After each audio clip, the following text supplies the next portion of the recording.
I've been digging into a story that's darker than a moonless night in the city.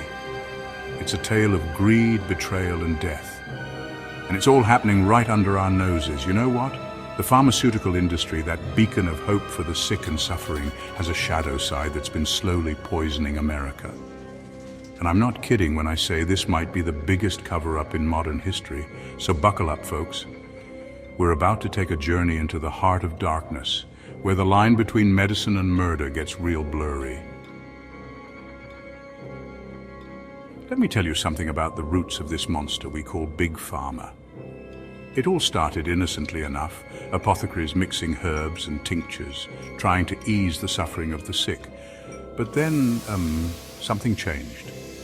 The mid-19th century rolled around, and suddenly we're not talking about mom-and-pop shops anymore. We're talking industrial-scale production of drugs. Now here's the thing.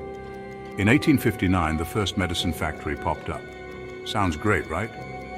More medicine for more people, but it was like opening Pandora's box. These factories weren't just about helping people, they were about making money. And boy, did they make money. It was the beginning of a new era, where the bottom line started to matter more than the flat line. You know what really kicked this whole thing into high gear? The Civil War. Yeah, you heard me right. While boys in blue and gray were dying on the battlefield, companies like Pfizer were seeing dollar signs. They supplied painkillers and antiseptics to the army, and their profits soared. It was a bloody business in more ways than one. And I'm not kidding when I say this set the stage for everything that followed. These companies got a taste of what it meant to be big, to be powerful. They weren't going back to being simple pharmacists after that. No, they had bigger plans, much bigger. It was like watching a street hustler turn into a crime boss overnight. The war ended, but for Big Pharma, the real battle, the one for dominance, was just beginning. Now let's fast forward to a more recent chapter in this noir tale. Purdue Pharma and the Sackler family. Where do I even begin with these guys? They took the art of pushing pills to a whole new level. OxyContin, their golden goose, their cash cow, well, you get the picture. They marketed this stuff like it was candy, not a highly addictive opioid. And the consequences? Devastating. Lives ruined, families torn apart, communities destroyed. All while the Sacklers were living it up, raking in billions. It's enough to make you sick. And the worst part? They knew. They knew exactly what they were doing.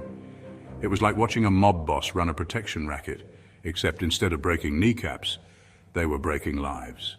And they did it all with a smile and a doctor's prescription pad. Now you might be thinking, where was the FDA in all this? Good question. The Food and Drug Administration, our supposed watchdog, was playing a dangerous game of regulatory roulette. They were approving new painkillers left and right, slapping on labels that downplayed the risks. It was like giving a pyromaniac a flamethrower and saying, be careful now. But here's the kicker, adverse drug events became one of the leading causes of death in America. Yeah, you heard that right. The very drugs that were supposed to be helping people were killing them. And the FDA? Well, they were asleep at the wheel, or worse, looking the other way.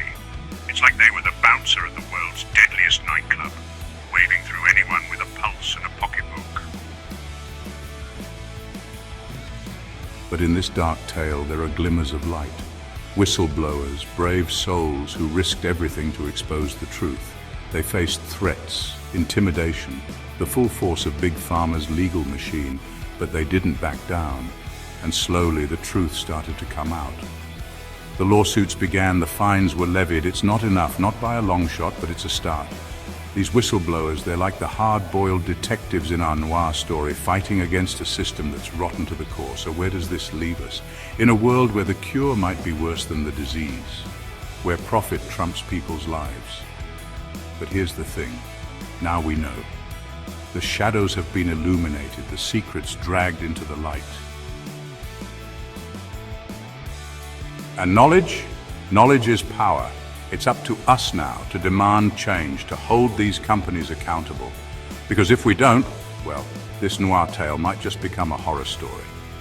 And trust me, that's one sequel none of us want to see.